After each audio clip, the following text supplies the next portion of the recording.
నిన్న కేంద్ర ఎన్నికల సంఘాన్ని జనసేన పార్టీ అధ్యక్షులు గౌరవనీయులు శ్రీ పవన్ కళ్యాణ్ గారు తెలుగుదేశం పార్టీ అధ్యక్షులు శ్రీ నారా చంద్రబాబు నాయుడు గారితో వెళ్ళి కలిసినందుకు వైఎస్ఆర్ కాంగ్రెస్ పార్టీ నాయకులు తీవ్రమైన ఆందోళనతో వారి ఇష్టం వచ్చినట్టు మీడియా ముఖంగా అవాకులు చవాకులు పేలుతూ ఉన్నారు. పొత్తు ఏర్పడినప్పటి నుంచి వైఎస్ఆర్ కాంగ్రెస్ పార్టీ ఏ విధంగా భయాందోళనకు గురవుతుందో అందరికీ తెలుసు.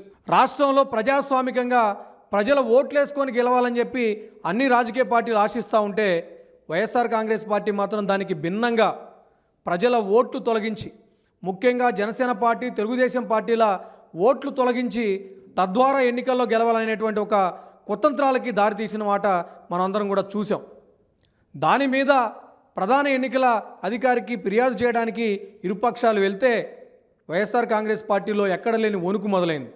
జనసేన పార్టీ గుర్తింపు లేదు, అందుకే తెలుగుదేశం పార్టీతో కలిసి చీఫ్ ఎలక్షన్ కమిషనర్ కలవడానికి వెళ్ళిందని చెప్పి అవాకులు చవాకులు పేలుతూ ఉన్నారు. రాజ్యాంగం ప్రకారం రిజిస్టర్డ్ పార్టీ, రికగ్నైజ్డ్ పార్టీ అని రెండు రకాల పార్టీలు ఉంటాయి. తెలియకపోతే రాజ్యాంగం చదువుకోండి ఒకసారి వెళ్ళి. ఏ పార్టీ అయినా ఎన్నికల కమిషన్ను కలిసి వారికి ఉన్నటువంటి అనుమానాల్ని, ఫిర్యాదుల్ని ఎన్నికల కమిషనర్కి చెప్పేటువంటి అధికారం, హక్కు ప్రతి రాజకీయ పార్టీకి ఉంటుంది. కనీసం ఆ మాత్రం ఇంకిత జ్ఞానం కూడా లేకుండా మీడియా ముందుకు వచ్చి ఎలా మాట్లాడతారు? అసలు వైఎస్ఆర్ కాంగ్రెస్ పార్టీ నాయకులు సూటిగా ఒకటే మాట అడుగుతా ఉన్నా, అసలు మీ పార్టీ అధ్యక్షుడు ఎవరు? మీ పార్టీని స్థాపించిన వాడెవడు? మీ పార్టీలో ఇప్పుడున్నటువంటి అధ్యక్షుడు నిజంగా అధ్యక్షుడేనా? మా అధ్యక్షుడు శాశ్వత అధ్యక్షుడు అని చెప్పి మీరు ప్రకటించి ఎన్నికల సంఘానికి పంపిస్తే ఎన్నికల సంఘం దాన్ని తిరస్కరించిన పరిస్థితి లేదా?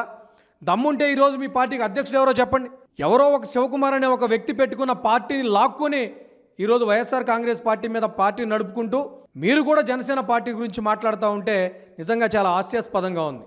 జనసేన పార్టీని పవన్ కళ్యాణ్ గారు స్థాపించి ఆయన స్వశక్తితోటి ఈరోజు అభివృద్ధి చేసి ఈరోజు రాష్ట్రంలో ఒక తిరుగులేని శక్తిగా జనసేన పార్టీని మలిచారు. ఈరోజు గత స్థాపించిన 10 సంవత్సరాల నుండి అప్రతిహతంగా ప్రజల అభిమానాన్ని చొరగొంటున్న జనసేన పార్టీకి మా అధ్యక్షులు పవన్ కళ్యాణ్ గారికి ఈ రాష్ట్ర రాజకీయాల మీద కేంద్ర ఎన్నికల సంఘానికి ఫిర్యాదు చేసేటువంటి అవకాశం లేదని చెప్పడం అత్యంత హాస్యాస్పదంగా ఈరోజు చెప్తా ఉన్నాం.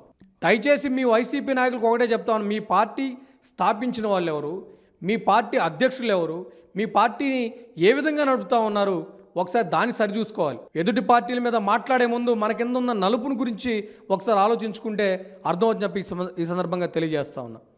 మీ పార్టీ ప్రజల్లో గుర్తింపు కోల్పోతూ ఉంది. రాబోయే ఎన్నికల్లో ఓడిపోతామనే భయాందోళనతోటి గుర్తింపు కోల్పోయిన అంబటి రాంబాబు లాంటి వాళ్ళు మీడియా ముందుకు వచ్చి పిచ్చి పిచ్చిగా మాట్లాడుతుంటే ప్రజలు హర్షించరు. ఖచ్చితంగా 24 ఎన్నికల్లో మిమ్మల్ని ఓడించి ఇంటికి పంపించే పరిస్థితి రాబోతుందని చెప్పి తెలియజేస్తాం.